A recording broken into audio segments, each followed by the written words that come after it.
Welcome to TVBS Meeting Room as we tackle global issues with a view from Taiwan. I'm your host, Wenqi Yu. I've been looking forward to today's conversation with Professor Tony Saich at Harvard Kennedy School.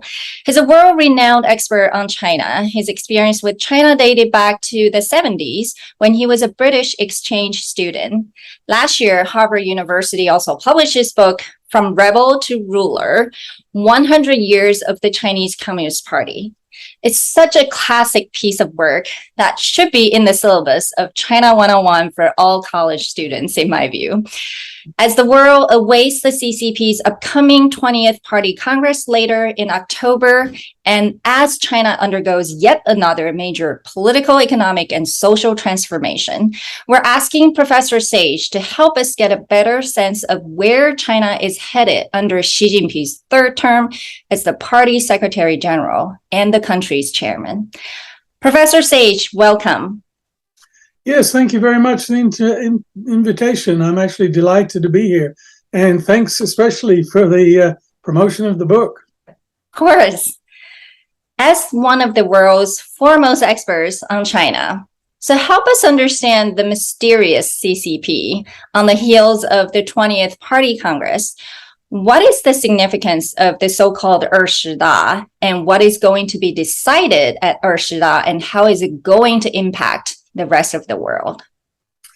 Well, party congresses, because they only take place once every 5 years, are always actually important events. To be honest, not much gets decided at the Congress. It's already been cooked up before they meet, but it's an extremely important symbolic gathering of the party elite.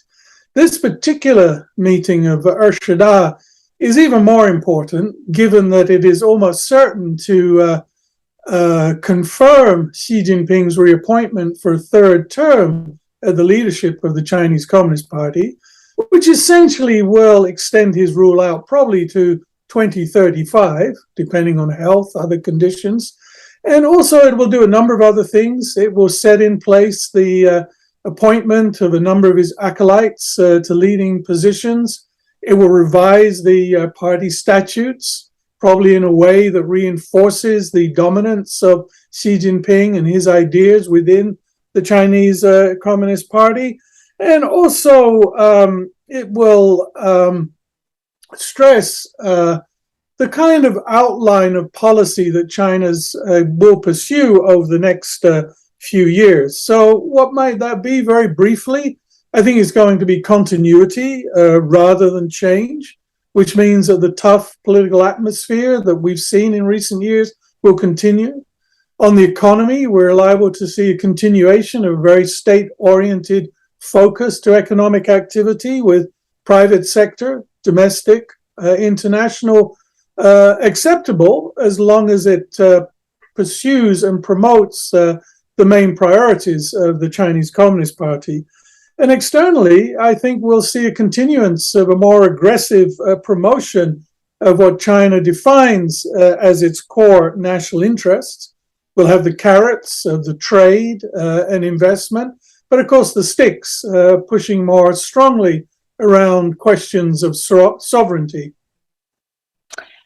It's interesting you use the word continuity to describe, China's next 5 to 10 years, when I think a lot of people feel that China actually has changed quite a bit over the last 5 to 10 years under Xi Jinping's leadership. Of course, you take a long view. You've written the book about the CCP for the 100 years. So maybe you can help us understand sort of, first of all, why did you write this book? What do you hope the readers could learn from your writing? Yeah, I mean, on this question of change and continuity, I mean, if you look over the longer trends, there's certainly continuous themes which predate Xi Jinping, the preeminence of the party, the preference for the state over society, so forth, and even common prosperity, which people have pointed to as being a key feature now under Xi Jinping. That was already there in many of Deng Xiaoping's comments much earlier, that once China reached a certain point of affluence, then would come the time to think about redistribution and bringing up those who had not benefited so well. Even on questions of sovereignty, they've always been lurking there in the background. And I think the difference now, of course, is that Xi Jinping has the tools, the influence, and the power to exert more aggressively those interests of China. As you say, yes, we have witnessed change in the sense that, a tougher political atmosphere, certainly a shift to what we would see as the left in economic affairs. So where does that bring us in terms of the book and why I wrote it? And there, it was a basic desire to get a better understanding of the Chinese Communist Party. What is this animal? What has kept it in power for so long? And what on earth in the first place actually brought it to power? So I wanted to get beyond just contemporary headlines and the current events to dig a bit deeper and try and understand the culture of the Chinese Communist Party, how it has ruled, with an eye to what that might mean for how it will continue to rule out into the future. So for readers, I hope it will provide them with the opportunity to understand that there was actually nothing inevitable about the victory of the Chinese Communist Party in 1949. It was a confluence of multiple factors. Of course, the invasion by Japan played a part, some of the social issues, but there were other factors really which were simple accidents. If Chiang Kai-shek and the Kuomintang troops hadn't mismanaged some of the battles in the Northeast, it could have been a very different outcome. But I think in terms of post-49, what can we draw out from that? I think there's one or two lessons.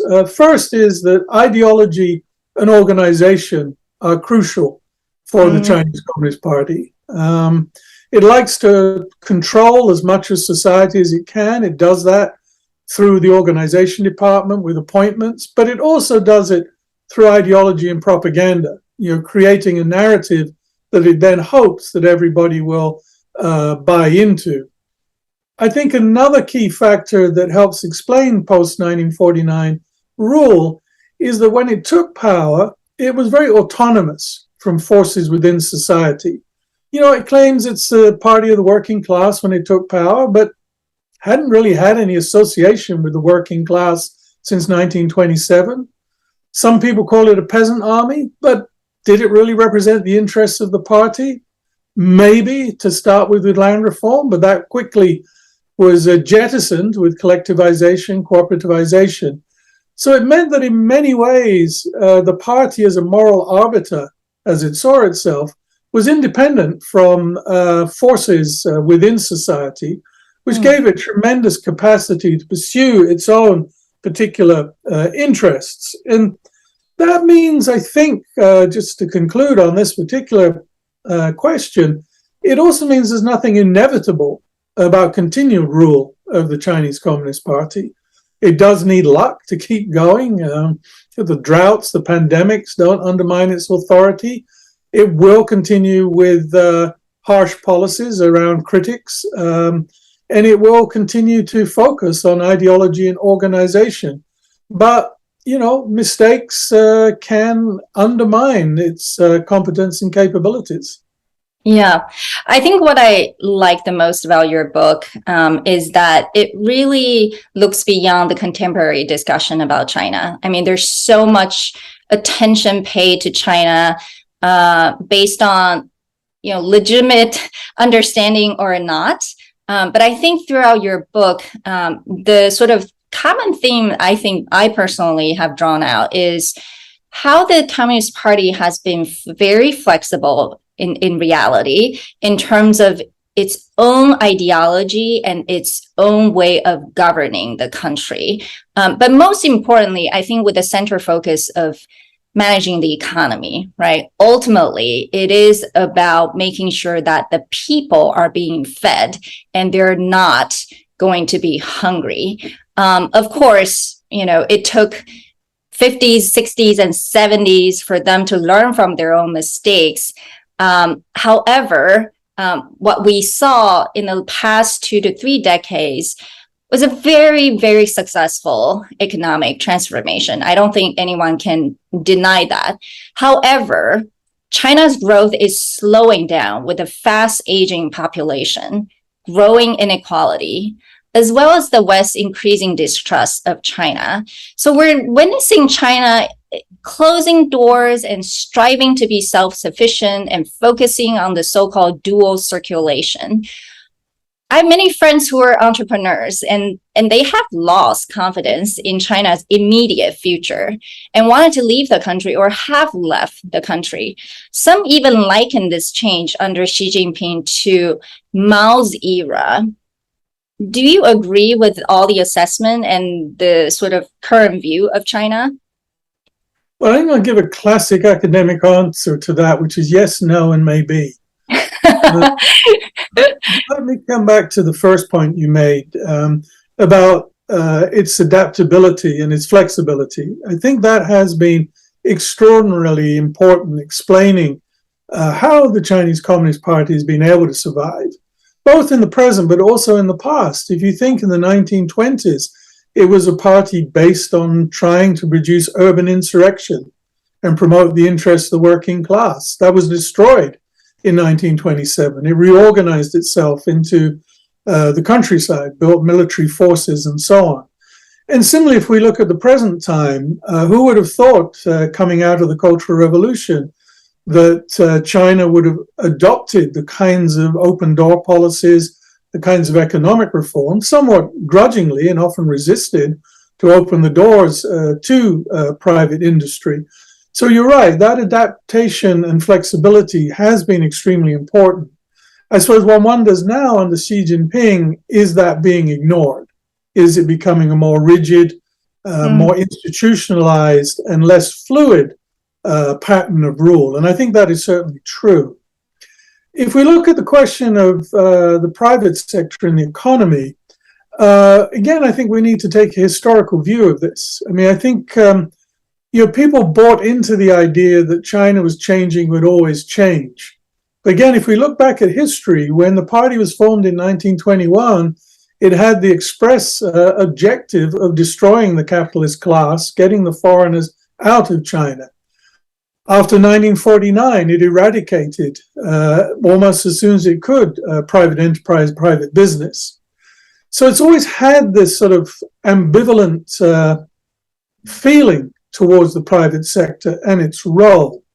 Now, the Mao era, no, it isn't the Mao era. I mean, yes, there's a code of personality, there's a lot of sort of revival of some of the Maoist slogans, but it's such a different world. I mean, whether Xi Jinping would like it or not, he cannot withdraw totally from the private sector. 60% of GDP, 85, 90% of new jobs, it's impossible. So I think if we look there, yes, there's an acceptance of the private sector, but it must operate in terms of meeting the objectives of the Chinese Communist Party. And again, I think let's disassemble things, decoupling, dual circulation. Yeah. Well, in part, that is, I think, from China's side, a response to what it sees as a more contentious relationship with the West, particularly the United States of America. But decoupling is possible in some areas, but clearly not in others. I think if we look at trade, if we look at investment, probably, certainly investment, with Congress bringing in new regulations, with China looking more critically at US engagement, that is an area where I think we'll begin to see some decoupling, similarly with trade. And it's going to set up some tensions with Wall Street, with local governments, and with global businesses that desperately want to be involved in the China business. Other areas have already decoupled. AI, for example, and technology. China clearly is developing its own capabilities in that realm. And, for countries around China, it's creating a headache. You can't really run two different systems, a Western-based system and a Chinese-based system. Whether you like it or not, you'll be forced to choose. But then there's one area where decoupling is very unlikely and very problematic, and that's with financial markets. It's a multi-trillion-dollar engagement and China benefits from it enormously. There's no other place to turn to for the depth of capital markets that is offered by the United States. And China, to meet its objectives moving forward, is going to need that access. So that's why I said kind of yes, no, maybe. And just on that, interesting that you mentioned financial capital market. That's an area I don't see China or the US decoupling, even though there are some political, movements or actions that are sort of, headed towards that way. But I think both countries and the world understand the bottom line is, serious enough that no one really would go there. Are you seeing any sign, or just curious why you bring that up as a possibility? No, I mean, I agree with you. It's the one area where the interests of both the US and China would be severely eroded by unwinding capital markets. Right. I think China is nervous, though. There's no doubt about it. And we see that indicated in a couple of things in particular following both Russia's invasion of Crimea earlier and also the current invasion of the Ukraine, where it's been particularly concerned and worried about the removal of a number of Russian banks from the SWIFT system. Right. That, I think, is very disturbing for China. It's also, of course, trying to, as a second measure, boost trade settlement in renminbi and trying to set up structures that facilitate that. I mean, that's still a very small part, though, of global trade, and it's an indicator, perhaps, of where China would like to go, as perhaps development of digital currency suggests. So it's clearly something that China is worried about, it's cautious about, it would like to pursue alternatives, but at the moment, there are no real alternatives out there for China.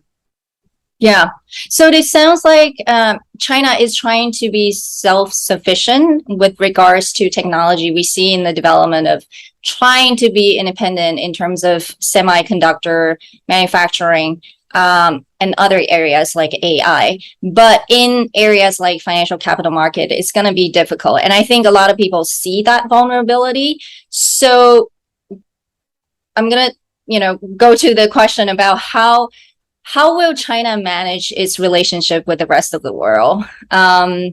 We're seeing lots of changes. Sorry, we're seeing lots of movements right now. Some say, China is moving closer to Russia. We see that she is leaving for Central Asia this week for the Shanghai Cooperation Organization Summit and will meet with Russia's President Putin. And this is his first overseas trip since the COVID pandemic.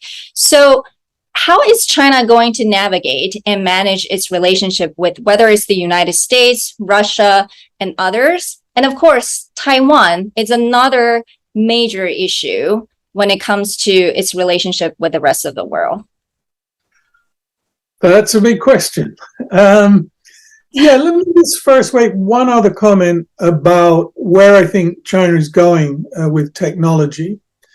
And I think if you look at a number of things related to decoupling, dual circulation, Made in China 2025, the Belt and Road Initiative, I think it's part of a strategic push by China to try and develop capacities in the cutting edge technologies for the future. And I think this will bring me to answering your question more directly. I think when China looks at great power status and dominant powers in the past, it's been intimately related to standard setting in key industries, driving economies forward. And I think China sees that. And I think that's why China is investing in those technologies. Now, whether it can achieve it or not, of course, is a different question. But I think that's part of the play that China is making, that it wants to be the standard setter of those key technologies for the future. And the Belt and Road Initiative is one way to export and use those technologies to its favor. So where does that leave us on the bigger question that you just asked? And I think what we see is essentially what China is pursuing, I think, is a kind of geopolitical risk mitigation. if you like. And I think it's operating that, and that's because it sees the continuing challenges from the West, and particularly the United States of America, and those are not going to go away in its view. And I think this risk mitigation operates at two levels. The first is what you were just pointing to, and that is doubling down on not alliances, it doesn't like to call things alliances, but much closer relationships with those countries that do not accept US dominance within the global order. And of course, the prime example there is Russia. And of course, we already know there's the kind of no limits relationship, which was announced between Xi Jinping and Putin. I don't see any evidence of that weakening, despite what is happening, in the conflict at the moment. There's no real incentive for China to back away from it. It doesn't necessarily provide it any benefits. And maybe even strengthening that relationship, some may argue. Do you agree? Yes, I think, Xi Jinping has put them in so deep, it's hard to sort of pull back again. Yeah. And I think one advantage for China is that if you have a weakened Russia, it becomes much more dependent on China. It's clearly the junior partner in the relationship. But of course, he wants a stable Russia. He doesn't want a chaotic situation on his border. But what that does do is it provides a huge reservoir of resources, natural resources and other materials for China in what it sees as potentially a long-term process of contention with the United States of America. And then I think the second... we see that in the current energy crisis in the West, and China is buying more Russian oil. Oh, certainly. Yeah. I mean, and of course, that's a way out for Russia as well. So that's a match made in Marxist heaven, I guess, for them. So the second thing of this sort of risk mitigation, I think, is really promoting China's interests in those institutions and policy areas that deal with global public goods, where it sees either the US withdrawing or where it sees China's core interests can be promoted better, or undermining those institutions that it sees not representing China's best interests. The most obvious recent example is the UN human rights regime. It's always been very concerned about that. And of course, now with the Xinjiang report, which has just been issued, it's moving very aggressively to undermine the credibility of that. But I think more important, but not necessarily more importantly, but similarly, there are other things taking place that, China does view international agencies as a way to assert their values and to exert stronger leadership from their side. So if we look, China has led 4 of the UN specialized agencies, all of which deal with crucial questions dealing with the setting of standards in telecoms, aviation, and agriculture. And it's also undertaken leadership in a couple of other organizations that set standards. So I think that's the kind of 2-part risk mitigating strategy it's been pushing forward. And it's driven by Xi Jinping's narrative that historical materialism shows him in a divine way that while China and the East is rising, it's the West, particularly the United States of America, that is declining. And that, I think, drives a fair amount of this thinking that now is a good time for China to move to promote its interests. Of course, it's not opposed to all the international organizations because much of it has served China very, very well. A number of people have speculated and written about whether the war in Ukraine is changing China's thinking towards Taiwan. I think there are, I would say, 3 or 4 things related to that. I think first, it's probably convinced the leadership in Beijing that given the balance of power in Asia at the moment, armed invasion is not really feasible and therefore not likely. Secondly, though, I think it goes back to one of the points you made earlier about decoupling. I think it's probably convinced the Beijing leadership that they need, as far as possible, to wean itself off reliance on Western technologies. And with that, one could include, of course, Taiwan in terms of semiconductor production and other particular factors of production. And also to try and think seriously about what it does around the question of financial markets. Mm-hmm. The third thing I would say is I think Xi Jinping's actions have not been a premonition for armed invasion. I think what Xi has done, and if you look at when they've been more aggressive, I think it's been primarily with the intention of stopping Taiwan declaring independence. I think that's the fear in Beijing, because that would critically undermine Xi Jinping's legitimacy. So I don't think it's to push reunification as such. And then the last point I would say is I think Speaker Pelosi's visit was a godsend for the People's Liberation Army.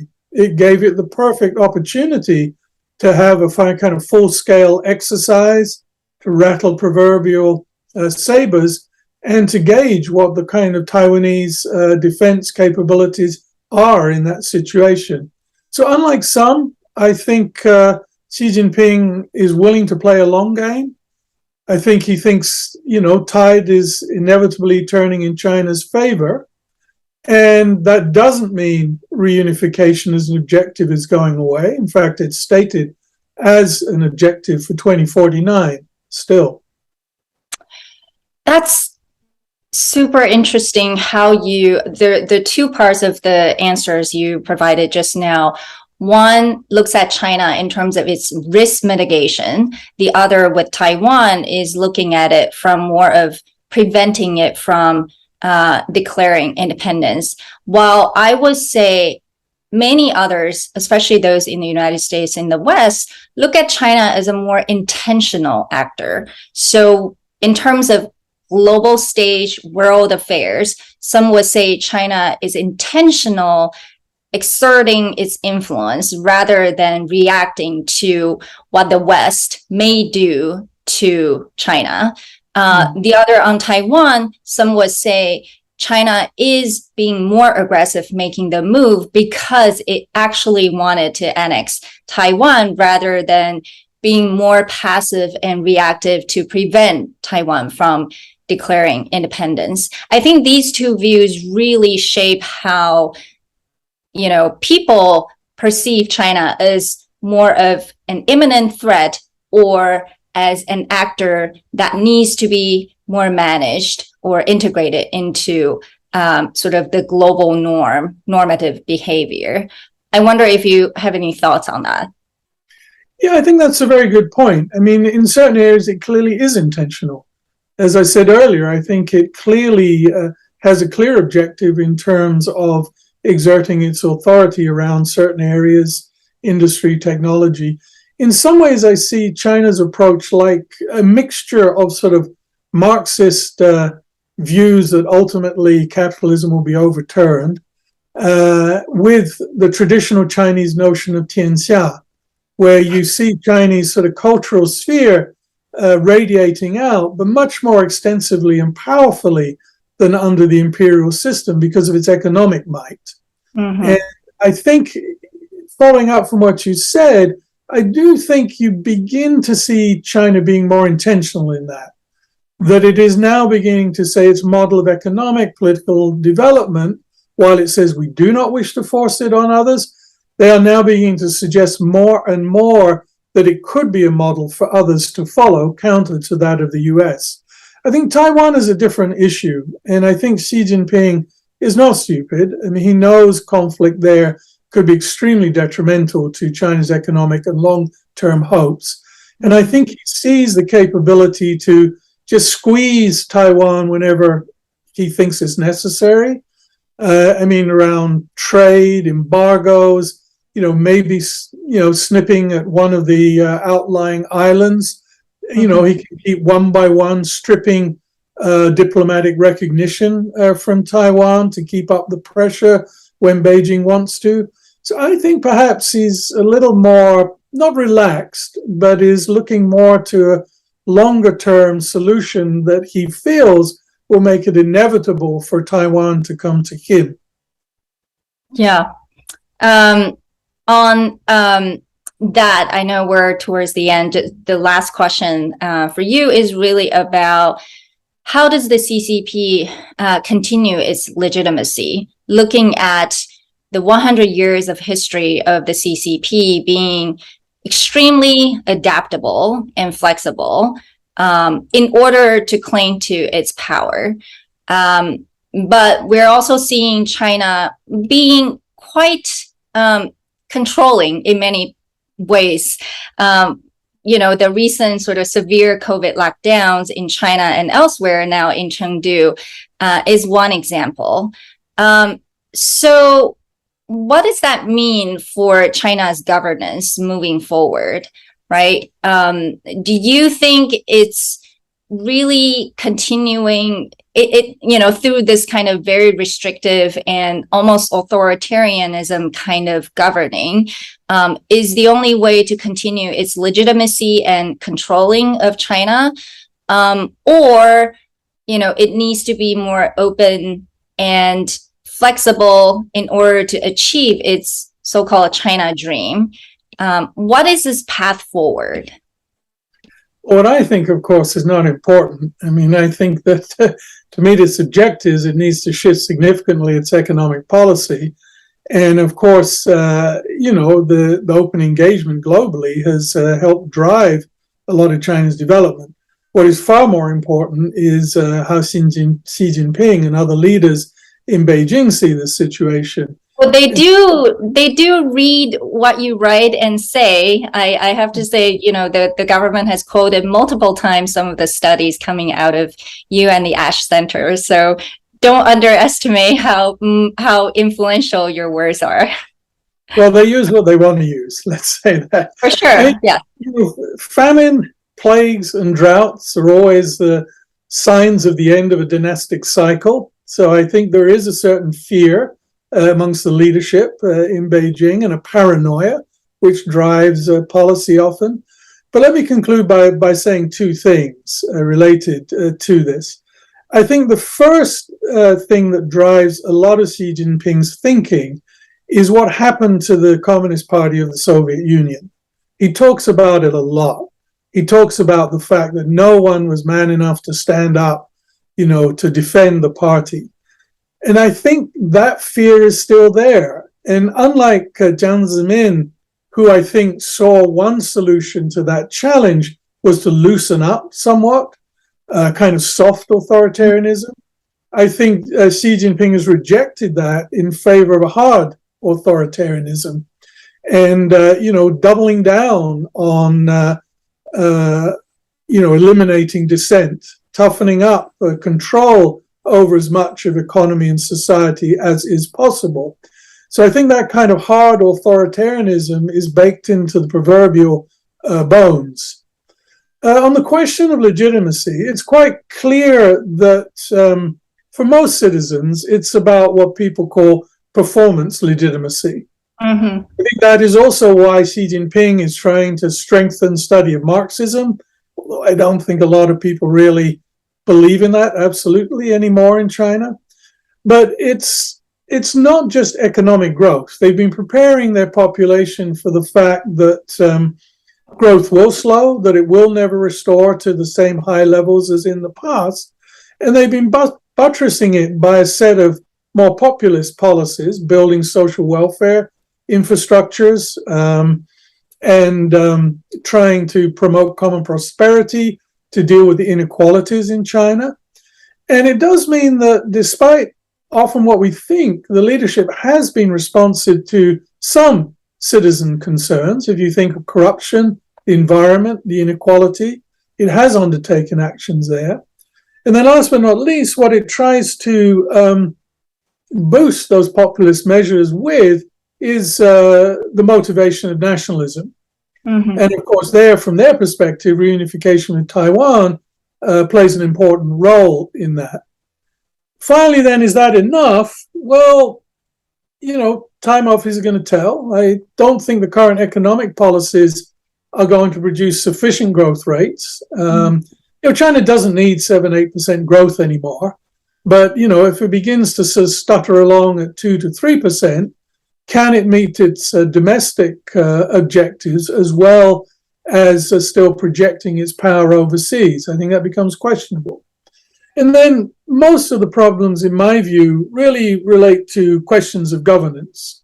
And there, the most noticeable example really is the re-centralization of power and the building of the cult of personality around one particular individual. And then I think the question is that what China really needs at this stage of its development?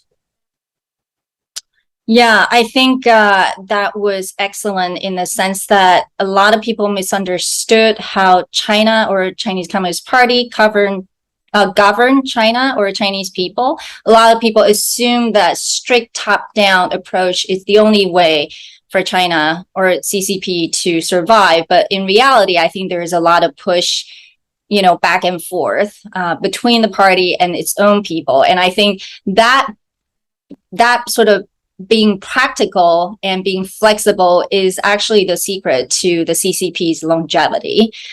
So thank you so much, Professor Saich, for enlightening us today. There's so much attention paid to China, but very few really take a long and historic view. So thank you for sharing your decades of work and knowledge. For those who are interested in China, especially what's to come at the 20th Party Congress and beyond, I really encourage you to read From Rebel to Ruler by Professor Saich, a publication of Harvard University. So thank you for watching today, and take care.